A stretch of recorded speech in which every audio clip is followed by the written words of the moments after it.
chrétienne Maranatha est présente dans des nations de tous les continents de la planète, des églises des pays dans les trois Amériques, Europe, Afrique, Asie et Océanie, connectées par la même doctrine, par la direction du Saint-Esprit de Dieu et unies par la parole vivante.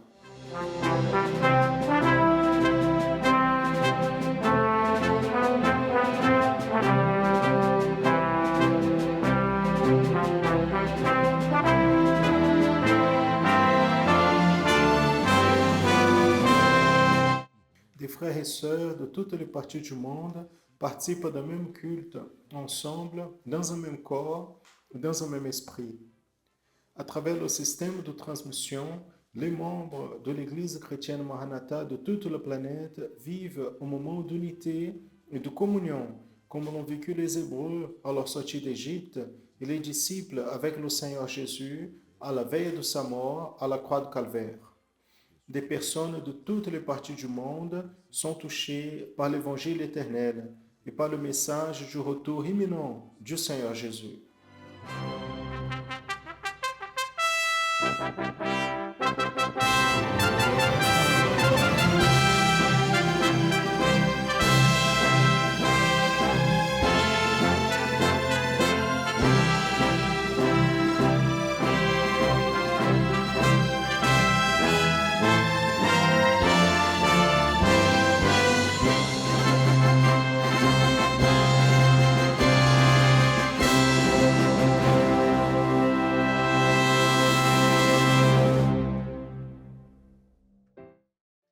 Je salue à tous dans la paix du Seigneur Jésus. Nous sommes l'Église chrétienne Maranatha. Nous commençons maintenant une édition de plus de la programmation en annonçant l'Évangile éternel.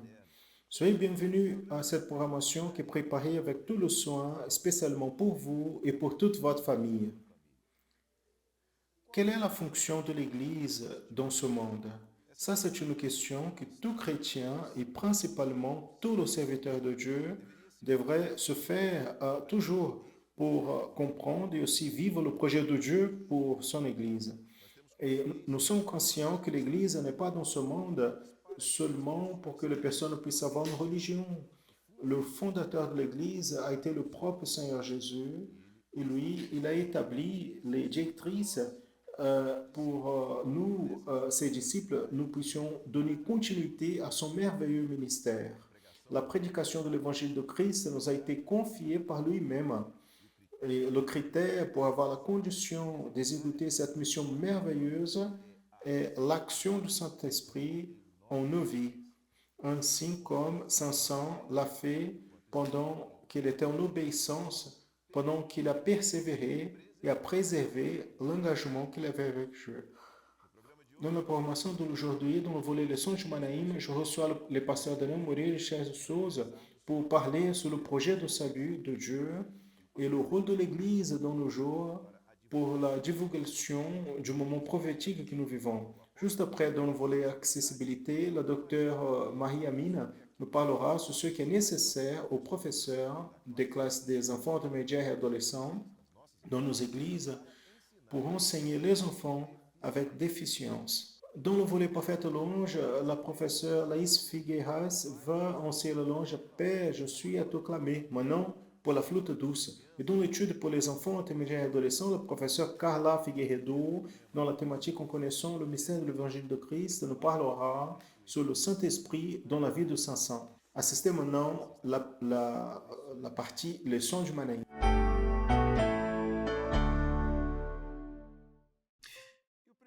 Et la première partie de la formation en annonçant l'évangile éternel, c'est le leçon du Manaïm.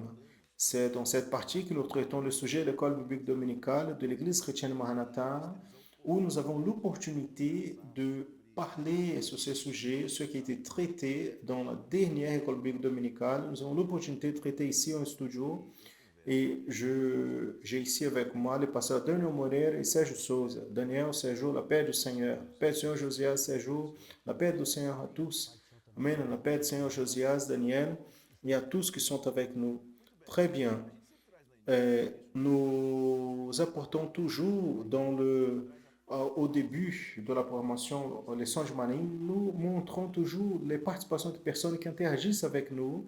Et ce volet est complètement interactif. Et vous pouvez aussi interagir avec nous, comme vous voyez à la télé, de votre écran, un QR code. Si vous pointez l'appareil photo de votre smartphone vers ce code, vous allez être redirigé, l'appareil va être redirigé vers une application WhatsApp et là, vous pouvez nous écrire, nous envoyer un message. Vous pouvez aussi enregistrer une vidéo en parlant sur l'importance de la programmation dans l'ensemble l'évangile éternel, l'importance de cette partie du programme pour votre vie. Vous voulez voir les informations qui nous ont été envoyées? Je vais lire ici deux informations qui nous ont été envoyées par texto. La première, Simara Santos, de Recife, la capitale de l'État de Pernambuco, elle a dit, la programmation, en plus de engendrer la croissance spirituelle pour nos vies, nous apporte la connaissance plus intime et profonde de la parole. C'est le message que Sinara Santos, de l'État de Pernambuco, nous a envoyé. Un autre message qui nous a été envoyé, c'est de Bruno Coutinho. Il est de l'État de Santa Catarina, au sud du Brésil. Il nous dit, la programmation pointe toujours pour la grâce de Dieu si grandiose qui nous amène à vivre le temps de Dieu et le projet de salut. Bruno Coutinho, de la ville de Santo Amaro, de Imperatriz, dans l'état de Santa Catarina. Nous allons maintenant projeter deux vidéos qui nous ont été envoyées par des frères à nous. C'est intéressant que le travail qui est fait par les jeunes, le travail de groupe Semences Précieuses, le travail de l'Évangile sans frontières, ces deux groupes qui font, les jeunes, ils sont impliqués dans ces deux groupes, dans ce monde de l'œuvre. Les deux participations, c'est des frères et sœurs à nous qui étaient dans ce dernier week-end, dans ce travail d'évangélisation, et qui nous ont envoyé. C'est Jean Marcos, de l'État du Espírito Santo, ici au Brésil, et Raphaël, euh, aussi dans l'État du Espírito Santo. Nous allons assister les vidéos et leur participation. La paix du Seigneur Jésus, mes frères, je m'appelle Jean Marcos, de l'église de Praia do Costa, de la ville de Vila Velha. Je suis ici aujourd'hui pour partager l'expérience que nous avons avec la programmation de la notion de l'Évangile éternel. C'est une bénédiction. Nous apprenons plus sur la parole du Seigneur. Nous connaissons le mystère de l'éternité qui a révélé l'Église fidèle. C'est une bénédiction. Assister, j'invite à tous qui peuvent d'assister à cette programmation, que ce sera un apprentissage spirituel pour vous. Mes frères, la paix du Seigneur, je m'appelle Raphaël. Je suis de l'église de Vitoria, de l'église dans l'État du Espírito Santo. Je suis ici dans le groupe de jeunes, dans le Manaïm, ici à Marataízes. J'aimerais parler que la promotion à l'annonçant de l'Évangile éternel, c'est une bénédiction pour ma vie. De manière pratique et objective, cela nous enseigne la doctrine de la parole, la paix du Seigneur Jésus. Merci aux frères qui ont participé de cette édition du volet Leçon du Manaïm. Et encore une fois, je vous invite, à vous qui nous assistez, à participer. Envoyez votre texto, votre vidéo, pointez l'appareil photo de votre smartphone vers le code qui apparaît à l'écran et participez avec nous. Peut-être dans la prochaine édition de la formation, vous allez participer, votre texto et message va être lu ici en direct. Nous entrons maintenant dans la question de la formation, ce que nous allons aborder maintenant. Il existe une chose très importante qui touche nos vies, qui est la prédication de l'Évangile. La prédication de l'Évangile, c'est beaucoup plus que la transmission d'une idéologie, d'une façon de vie, d'une philosophie de vie. La prédication de l'Évangile parle des choses qui sont l'éternité. J'aimerais que vous puissiez parler un peu sur cela, sur la signification, ce qui en effet est prêcher l'Évangile. Prêcher l'Évangile est par-dessus tout parler de Jésus,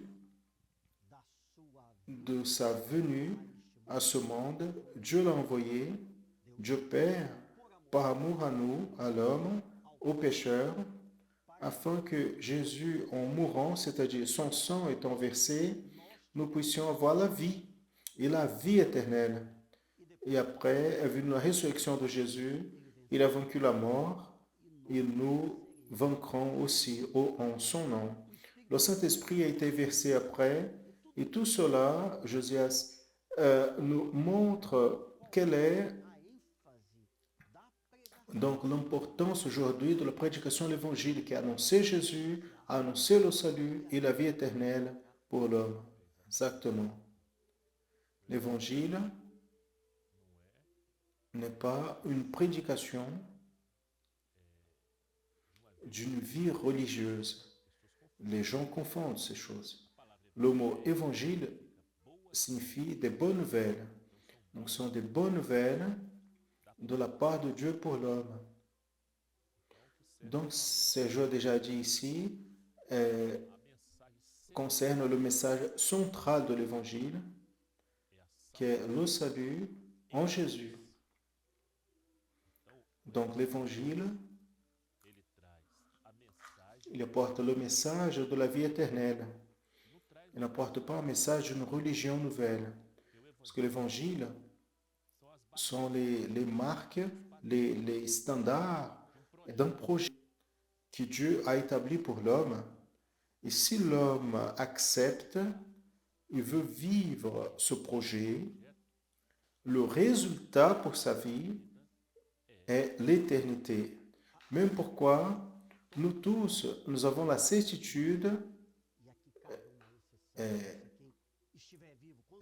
alors certains seront vivants quand Jésus viendra, mais à part ça, nous sommes certains de la mort. Personne ne peut l'échapper. Quelques-uns vivent 10, 100, 60, mais nous avons la certitude de la mort. Mais qu'est-ce qui va se passer quand Daniel a parlé ici de vie éternelle? La grande question est, qu'est-ce que se passera avec l'homme quand lui, il mourra? Pour nous, ce qui est important, c'est de dire que celui qui mourra dans la foi en Jésus, celui qui est sauvé en Christ, celui sanctifié par le Saint-Esprit, il y a un endroit pour lequel cette personne va, une habitation, qui est une habitation éternelle, céleste. Et cette garantie de cette habitation, de cette vie, qui n'est pas simplement la quantité, mais la qualité, ce n'est pas une garantie donnée par aucune dénomination ou religion. C'est une garantie de la parole de Dieu. C'est une garantie du propre Dieu. Nous allons lire un texte ici qui parle de cela, se trouve en Jean chapitre 14, évangile de Jean chapitre 14, verset 2. Et ce texte nous dit, dans la maison de mon Père, Jésus lui a dit, il y a beaucoup d'habitations. Si ce n'était pas le cas, je vous l'aurais dit, car je vais vous préparer de la place. Daniel a dit, cela n'est pas une idée de quelqu'un, une construction fictice, religieuse, non. Non, ce sont des mots clairs du Seigneur Jésus. Oui, c'est une promesse que lui, il a fait.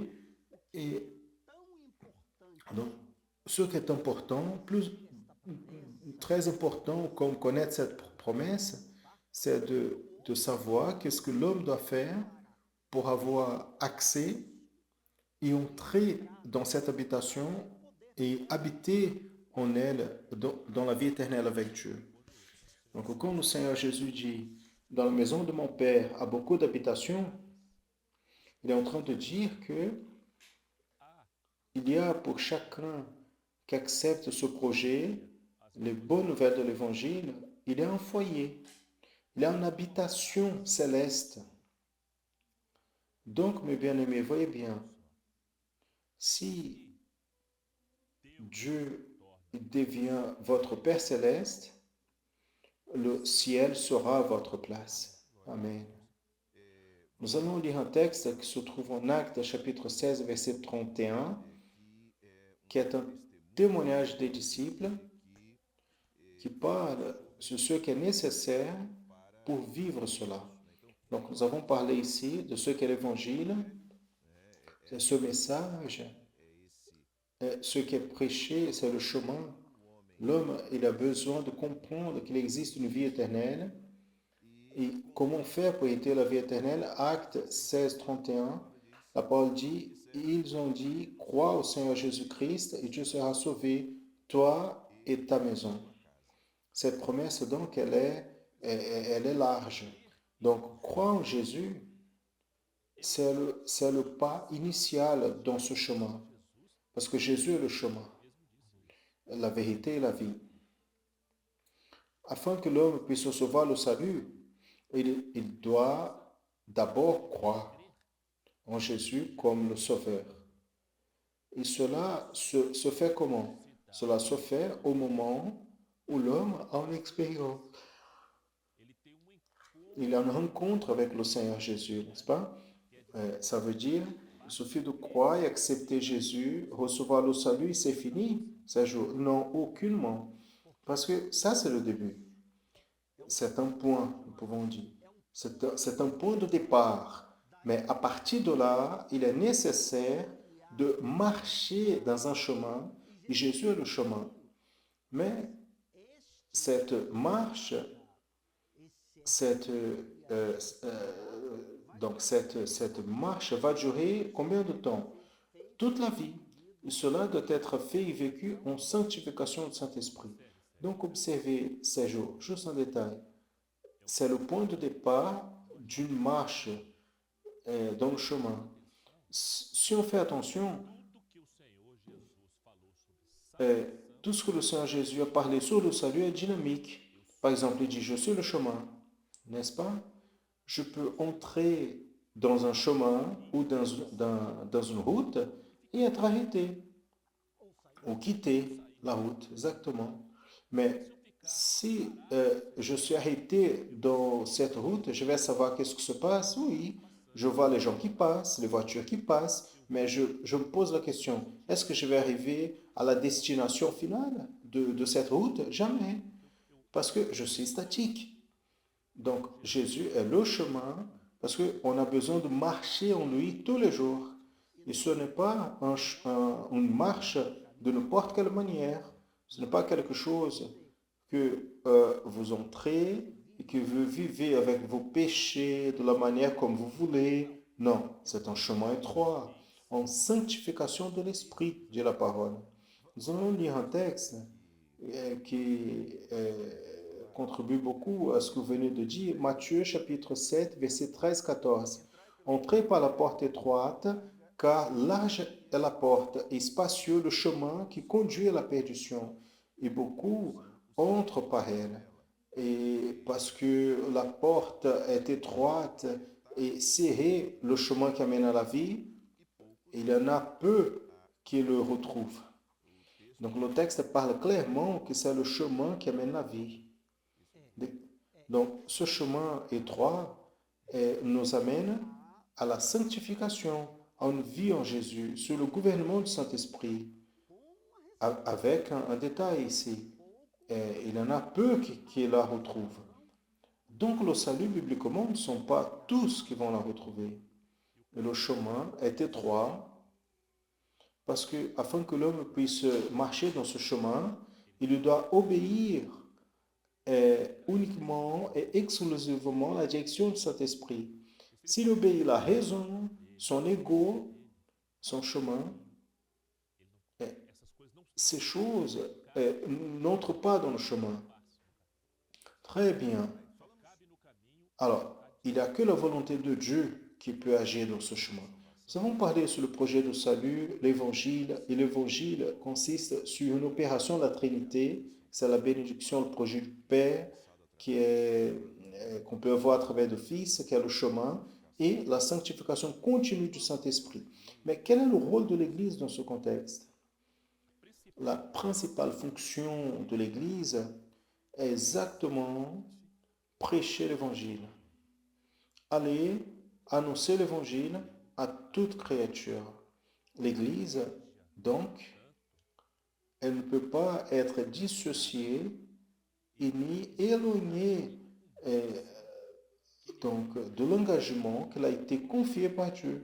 Il y a un texte de la parole qui illustre bien ce qu'on dit ici. On va lire Luc chapitre 19, verset 39-40, qui nous dit, et ils lui ont dit, parmi quelques pharisiens parmi la foule, Maître, reprends tes disciples. Et en répondant, il a dit, je vous dis que si eux, ils se taisent, les propres pierres clameront. Donc, si l'Église s'arrête, le Seigneur lui va donner une autre manière, mais l'Évangile ne peut pas cesser d'être prêché. Je me rappelle que l'apôtre Paul a dit, que sera de moi si je m'arrête de prêcher l'Évangile?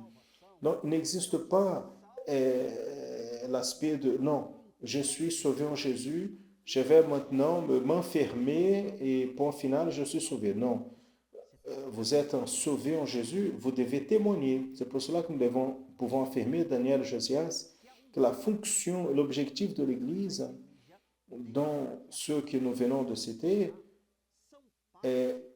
c'est une partie intrinsèque de son histoire, ce qui n'a pas établi à la Pentecôte, mais depuis l'Ancien Testament, cet objectif, cet engagement de l'Église, tout cela était déjà prophétisé à l'Ancien Testament et a déjà anticipé ce que serait un des rôles de l'Église, annoncer l'Évangile.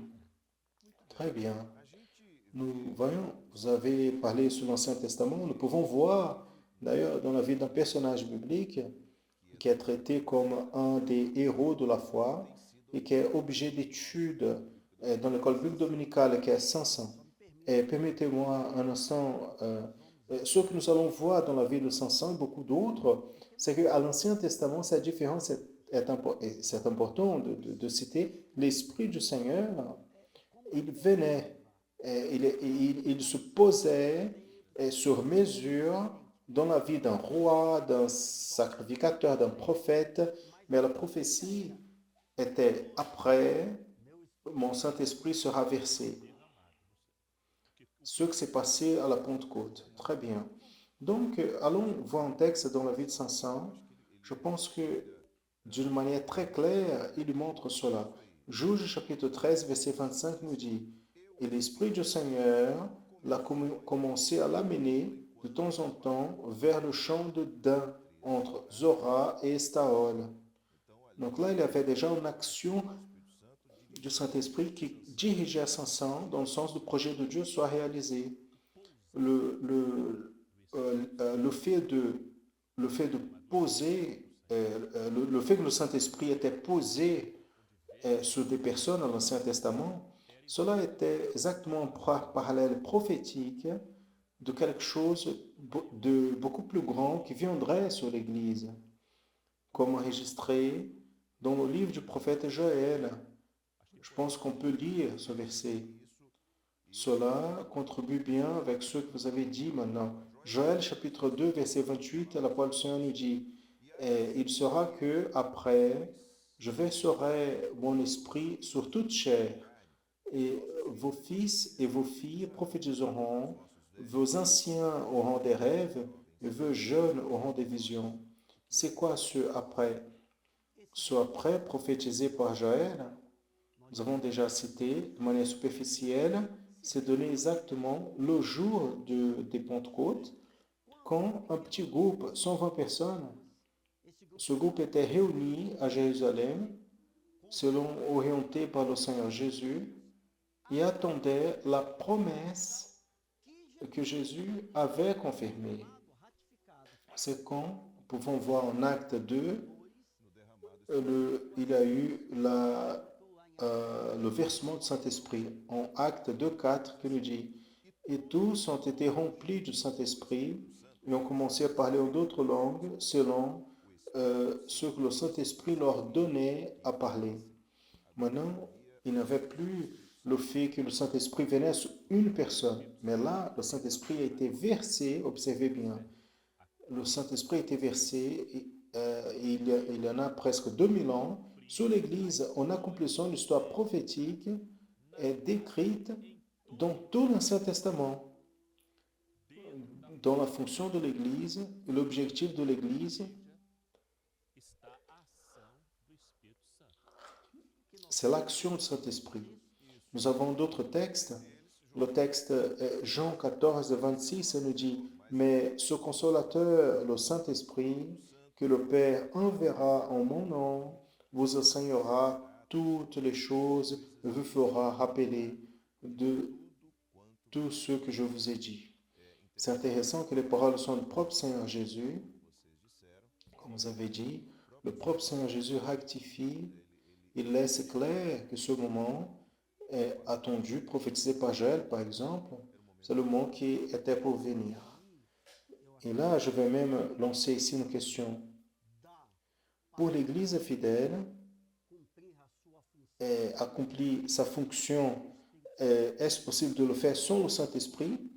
Alors, le maître de ce texte, sans le mystère, sans la révélation, c'est impossible. Elle peut accomplir une mission religieuse, mais la mission d'un projet de Dieu, ce qui est prophétique, n'est-ce pas, par rapport à la vie éternelle, c'est seulement à travers l'opération, l'action et la manifestation, la domination, le gouvernement du Saint-Esprit. Et dans ce texte ici, le Saint-Esprit va enseigner toutes choses. Ce que nous avons beaucoup parlé de révélation, de mystère, ce qui est occulté, la prophétie. Pourquoi? Parce que nous dépendons, en tant qu'Église, et nous avons appris cela, que sans cette action du Saint-Esprit, ce que je sais, je peux voir de la culture, beaucoup de connaissances, tout est valide, mais pour toucher l'âme, cela doit venir du Saint-Esprit. Les mystères de Dieu, la révélation du projet de Dieu pour l'homme est seulement s'il y a une action du Saint-Esprit. Gloire à Jésus. Très bien, on va continuer à parler sur 500 parce qu'il y a beaucoup d'aspects dans la vie de Samson qui montrent l'opération du Seigneur, même les faiblesses de Samson, ses failles. Mais je reprends comme j'ai dit au début, Samson, il a été listé parmi les héros de la foi. Il a été vu dans la parole comme un des héros de la foi. Hébreux 11, on a déjà cité ici. Exactement. Mais comment nous pouvons faire une synthèse, une synthèse de la vie de Samson selon le projet de Dieu? Nous pouvons donner comme exemple quelques prophéties dans la vie de Samson. Nous avons cité un fait dans la vie de Samson comme un exemple d'une action du Saint-Esprit dans l'Ancien Testament qui contient une prophétie avec l'Église. Nous avons cité un peu. Samson, en vérité, bien-aimé, il a été un homme commun que pendant qu'il a été aligné avec le projet de Dieu dans sa vie et en obéissance, il a été le but de l'opération, de l'action de l'Esprit de Dieu. Comme un homme, physiquement, Samson a eu sa naissance, sa croissance, dans ses limitations humaines. Et déjà comme un type ou une figure prophétique du projet de Dieu, nous pouvons citer ici par exemple sa séparation, n'est-ce pas? Il était séparé pour une vie de sanctification, l'action de Dieu dans sa vie et la préparation pour mettre en évidence l'Esprit du Seigneur dans sa vie.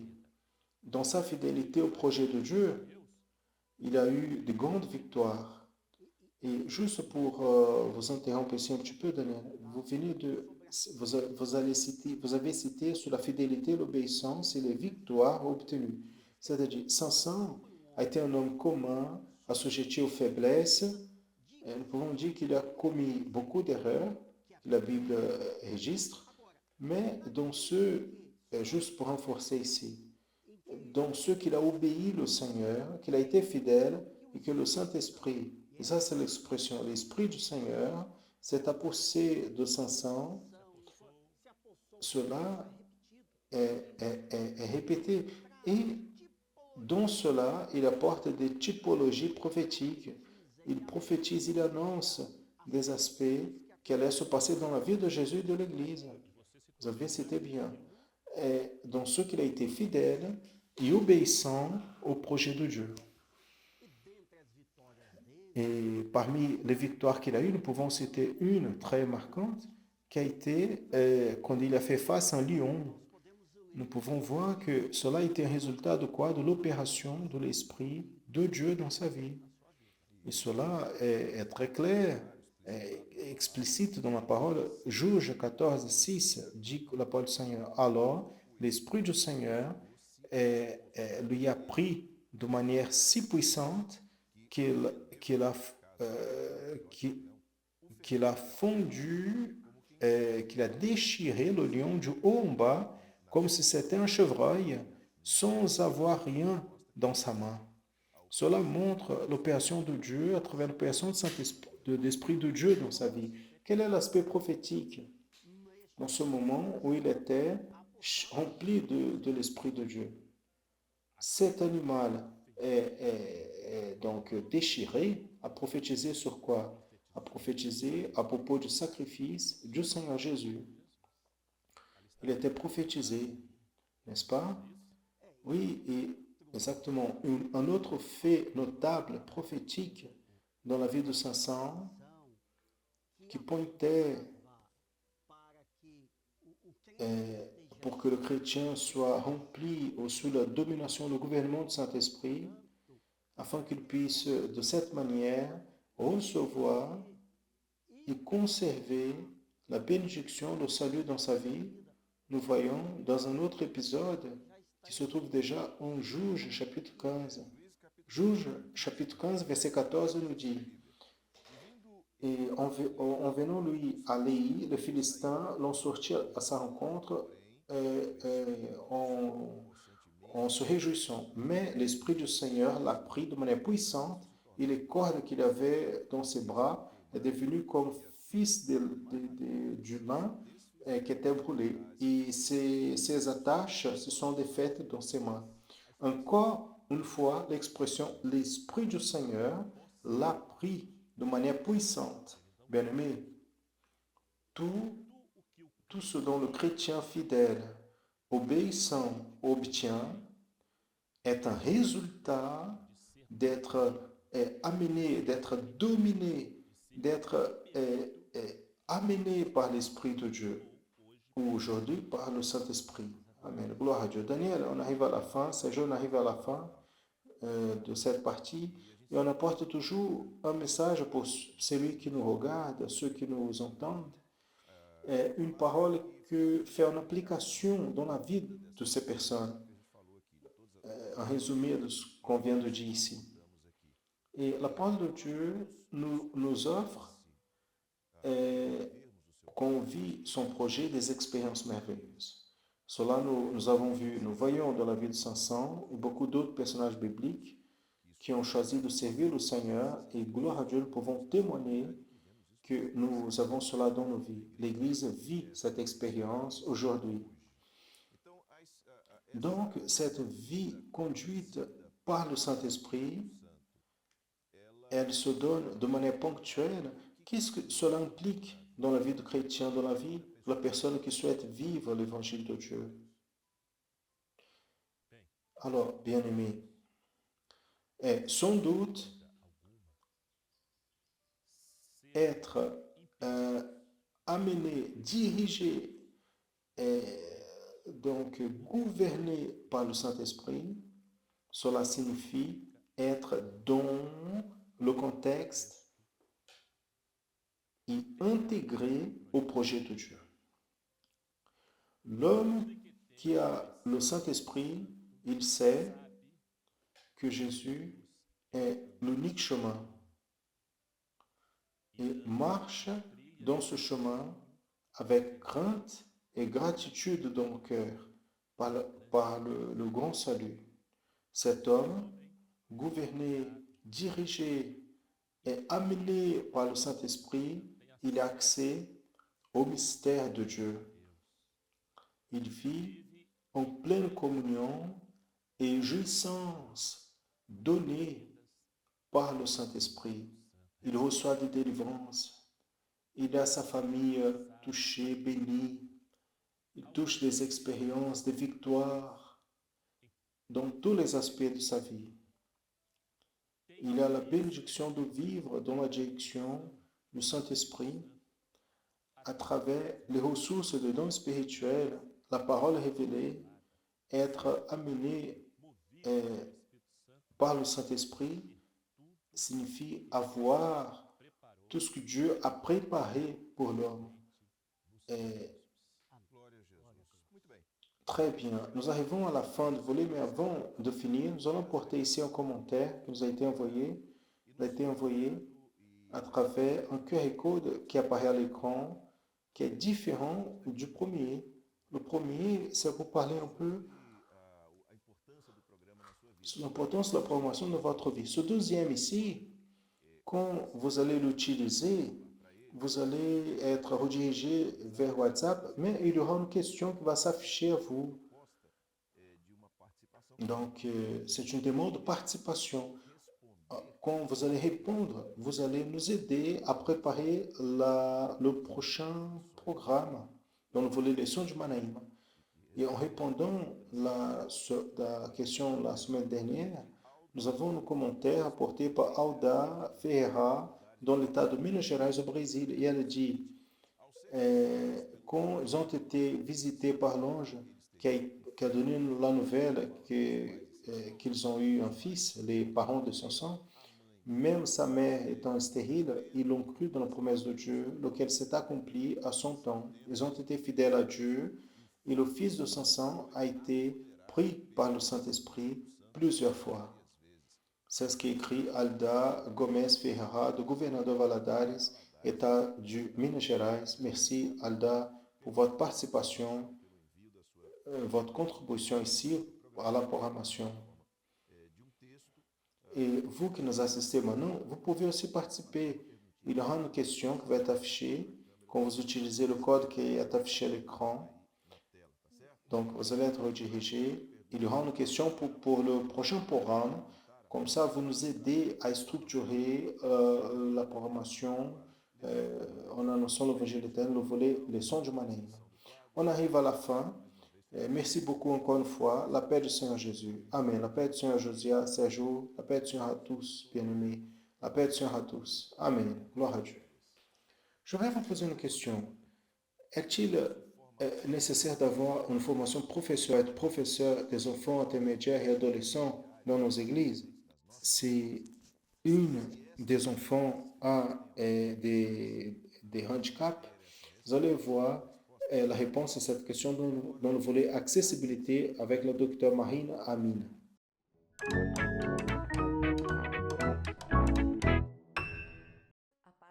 La paix du Seigneur, mes frères.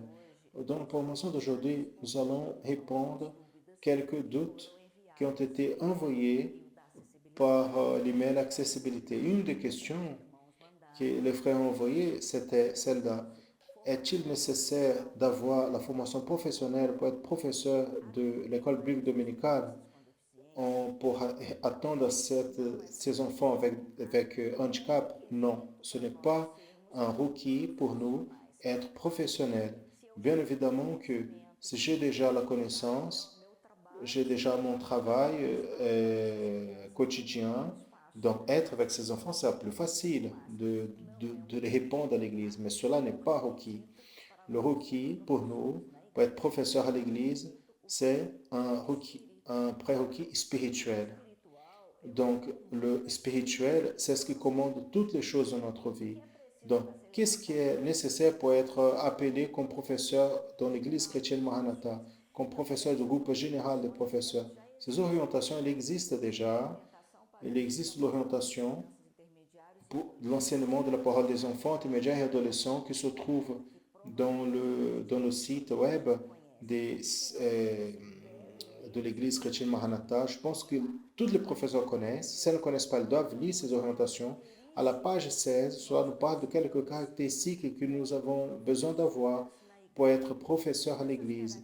Et ces caractéristiques, à aucun moment, elles sont des caractéristiques professionnelles, mais surtout spirituelles.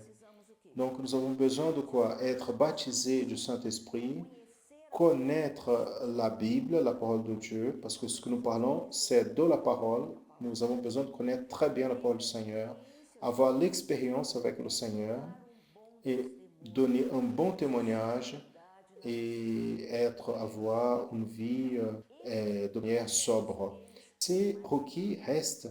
Maintenant, tous les professeurs qui ont été déjà levés dans les classes, elles vont travailler avec les enfants qui portent des handicaps? Probablement non. Ce n'est pas imposé à aucun professeur ce travail.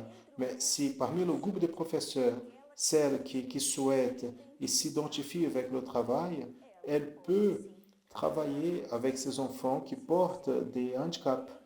Et aussi, elle peut être, on peut lever au milieu de l'Église des personnes avec ces caractéristiques spécifiques pour travailler avec les enfants qui portent des handicaps. Donc, nous avons besoin d'avoir le spirituel, mais nous avons aussi besoin d'un support, d'aide pour la manière de donner l'étude, comment assister à ces enfants. Pour cela, le groupe d'accessibilité, donc vous pouvez compter avec le groupe d'accessibilité. Ce groupe vous donne tout ce support et comment appliquer l'étude. Parce qu'en vérité, l'étude qui est passée aux enfants, elle est exactement la même étude. Ce qui change, c'est la manière de la présenter. Donc nous faisons déjà ça naturellement. La professeure d'adolescents, elle va faire une étude au niveau des adolescents. La professeure des intermédiaires va donner la même étude, mais au niveau des intermédiaires. Et aussi le professeur des enfants, des petits, est la même chose. Donc l'étude qui est donnée par les petits, c'est la même. Ce qui change, c'est la manière de présenter l'étude. C'est le profil de la professeure. Donc, en plus d'avoir ces caractéristiques spirituelles, il existe aussi le profil, l'affinité. J'ai plus affinité avec la classe des petits ou la classe des adolescents. C'est la même chose avec les enfants, avec handicap. C'est important que j'ai cette affinité parce que cette affinité va m'aider à transmettre l'enseignement. Et rappelons que nous sommes dans la direction du Saint-Esprit.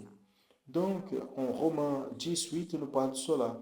Mais qu'est-ce qu'on dit? La parole, elle est proche de toi, dans ta bouche et dans ton cœur. C'est-à-dire la parole de la foi que nous prêchons.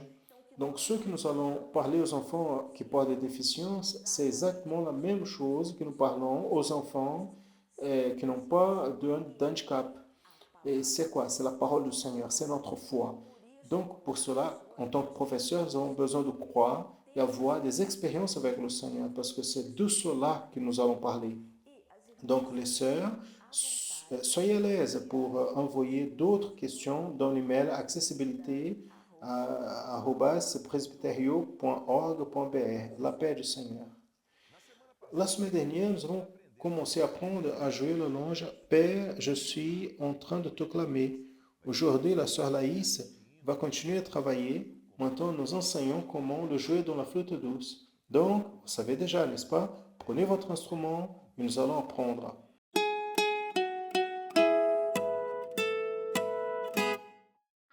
La paix du Seigneur, enfants, intermédiaires et adolescents. Aujourd'hui, nous allons apprendre le louange Père, je suis en train de te clamer. Les enfants ont déjà appris au clavier. Celles qui font le clavier peuvent jouer dans cette étude. Et cette louange est aussi dans la gamme de sol majeur. C'est cette échelle qu'elle a dans la note sol, la, si, do, ré, mi, fa dièse et le sol. Rappelons que le fa dièse est grave. Nous jouons avec notre main de gauche ces trois trous. Et le 2 ici, on laisse celui-ci ouvert. Et derrière est bien bouché. Dans les aigus, avec la main droite, on bouche juste ce trou ici en bas. Et derrière, on laisse demi ouvert. Donc voici notre gamme de sol majeur à la flûte. Trois trous bouchés derrière, deux derrière, un derrière. Il suffit de voir ici la figure et faire pareil. Dans la partition, nous avons la gamme de sol majeur ici écrite, sol au deuxième ligne, la au deuxième espace, si au troisième ligne, do au quatrième espace. Tout cela a été déjà parlé dans les autres études. C'est pour cela que je fais juste un rappel vite pour aller le longe Père, je suis acclamé. On va lire avec moi cette gamme de sol majeur, 4 tons dans chaque note. Allons-y. 2, 3, 4.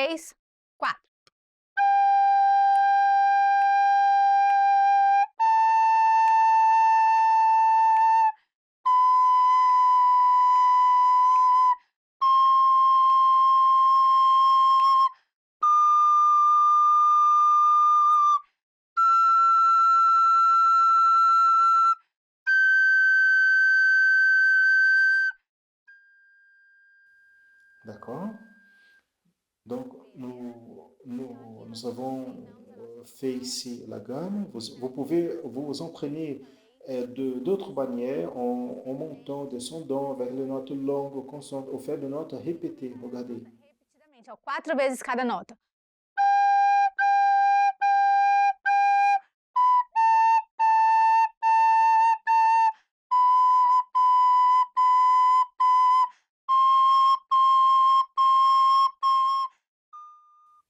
Et ainsi de suite. Donc, prenez votre temps en vous entraînant afin qu'elle soit fluide, afin qu'elle soit déjà décorée, et apprise par cœur, et afin d'être plus facile après.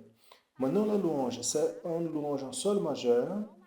Donc, quand vous visualisez dans le cahier de chant en sol majeur, vous savez que tous les fa est jazz. Donc ici, nous avons notre lecture relative, des notes longues, vous voyez, des notes très courtes. Donc il est important d'observer ce ton et aussi c'est la note aiguë au plus grave. Cette louange, il commence avec une note aiguë ou avec une note grave. Il commence avec une note aiguë, regardez, très haut. Et ce 4 ici veut dire quoi? Il veut dire que chaque espace de la musique, on va avoir 4 tons.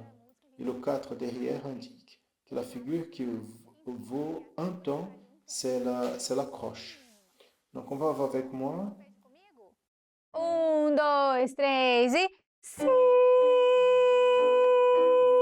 Sol, sol, sol, lá, sol, si. Sol, sol, sol, lá, sol, si. Si, lá, sol. Si, lá, sol, mi, sol.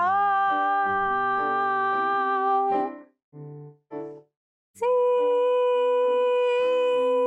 Sol, sol, sol, lá, sol, si.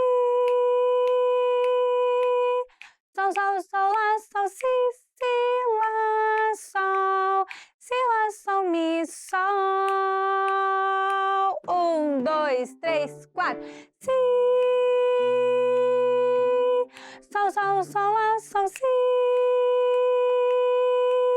Sol, sol, sol, lá, sol, si, si. Si, lá, sol, mi, sol. Si, lá, sol, mi, sol. Si, lá, sol, mi, sol. Cette semaine, pratiquez beaucoup le solfège parce que la prochaine étude, on va jouer cette louange dans la flûte douce. Amen. La paix du Seigneur et à la prochaine étude.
Quand nous avons connu le Seigneur, nous avons appris à marcher dans le chemin qu'il détermine pour nos vies. Quand nous sommes obéissants à lui et à sa parole, le Saint-Esprit nous dirige, nous oriente et nous amène à vivre des expériences merveilleuses. Aujourd'hui, dans l'étude pour les enfants intermédiaires et adolescents, vous allez apprendre avec le professeur Carla Figueiredo ce qui s'est passé avec Samson pendant qu'il était en train d'obéir au Seigneur. L'Esprit de Dieu agissait dans sa vie.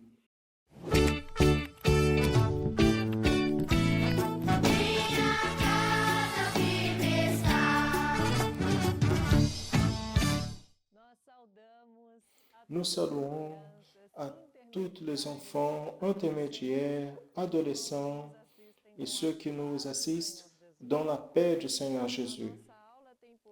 Notre étude a comme thématique en connaissant les mystères de l'évangile de Christ.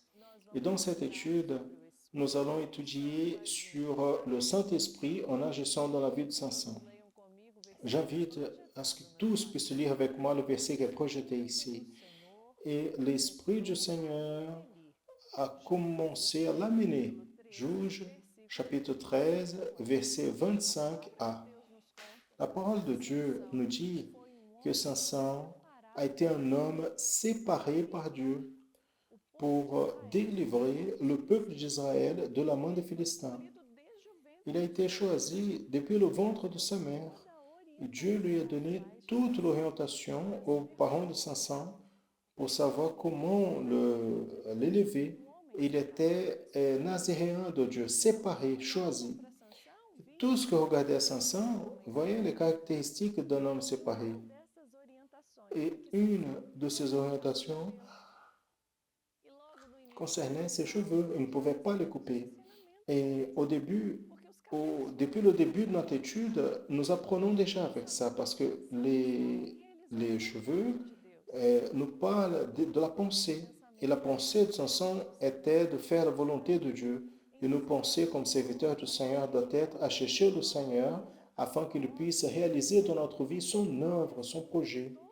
Et qu'ainsi, tout ce qui nous regarde aussi nous identifie comme serviteurs du Seigneur. Ceux qui portent les caractéristiques d'être choisis par Dieu pour être lumière dans ce monde. Et la parole nous dit que Samson, il grandissait et l'Esprit de Dieu utilisait sa vie avec pouvoir. C'est quoi amener? Amener est donc diriger quelqu'un à faire quelque chose. Le Saint-Esprit dirigeait la vie de Samson. Et dans un jour donné, les Philistins ont attaché Samson avec des cordes et l'ont emmené à la ville des Philistins. Et Samson, il a eu besoin d'une bénédiction du Seigneur. Et quand Samson est arrivé à cet endroit, les Philistins sont arrivés joyeux et en faisant la fête parce qu'ils avaient compris qu'ils ont pris Samson parce que Samson était une menace pour les Philistins parce qu'il était un homme fort, rempli de l'Esprit de Dieu. Il bataillait contre les Philistins. Mais à ce moment où tous les Philistins étaient autour de Samson, l'Esprit de Dieu a pris Samson et lui a donné une force énorme. Et avec cela, il a réussi à quoi? À casser les cordes et a vaincu 1000 Philistins. Quelle merveille! Il paraît que Samson était seul, mais l'Esprit du Seigneur était avec lui. Et ça a été comme ça qu'il a réussi à être victorieux. Et pour nous, cette parole apporte un enseignement très intéressant. Combien de fois nous faisons face à des problèmes ici, des défis qui apparaissent dans notre marche, des situations qu'il paraît que nous sommes seuls, mais nous avons le Seigneur. Et l'Esprit du Seigneur nous conduit, nous fortifie, afin que nous puissions vaincre toutes ces situations. Et le grand secret, afin que nous puissions vaincre, c'est d'être dans la présence du Seigneur, une communion constante avec la vie devant l'autel, en demandant au Seigneur qu'il puisse avoir de la miséricorde, que le sang de Jésus soit sur nos vies. Parce que ainsi, tous les jours de notre vie, le Seigneur, il nous dirige, il nous parle, il parle à travers sa parole. Nous ne sommes pas seuls, mais le Seigneur nous garde. Et que cette parole soit une bénédiction pour notre cœur et que nous puissions nous rappeler toujours que le secret de notre victoire est d'avoir une vie conduite par le Saint-Esprit de Dieu. À tous, la paix du Seigneur.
Dans toutes les éditions de cette programmation, nous attirons toujours votre attention vers un projet spectaculaire qui a des résultats chaque fois plus notables.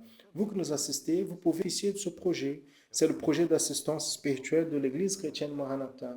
C'est simple, pour participer, il suffit de faire un appel. Cet appel est gratuit.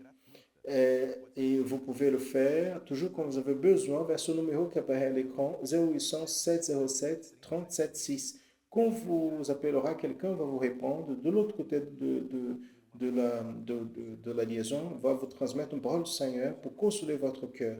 Cette personne va prier pour vous. Et tout cela, je vais attirer votre attention, est complètement gratuit pour un appel depuis le Brésil. Il suffit de pointer votre smartphone vers le code qui apparaît à côté du numéro. Votre appareil sera redirigé vers cet appel. Mais nous n'allons vous demander aucune contribution financière, aucune offrande. Nous n'avons demandé aucune contribution matérielle. Tout est gratuit. Appelez toujours quand vous avez besoin. Vous voulez connaître davantage sur l'Église chrétienne Maranatha et nos projets? Accédez à nos réseaux sociaux et téléchargez les applications de l'Église chrétienne Maranatha et de la Radio Manim qui sont gratuits. Écoutez des louanges, messages bibliques 24 heures par jour. Vous pouvez aussi partager tous nos contenus. Maintenant, je veux donc vous inviter à accéder au canal de l'Église chrétienne Maranatha sur YouTube. Vous ne pouvez pas perdre notre programmation. Une, c'est spécial. C'est l'école biblique dominicale qui est diffusée tous les dimanches à 10 heures du matin. Et ainsi, nous arrivons à la fin d'une édition de plus de la programmation d'annonçant l'évangile éternel. La semaine prochaine, si Dieu nous le permet, nous serons ensemble encore une fois. Maranatha, le Seigneur Jésus vient.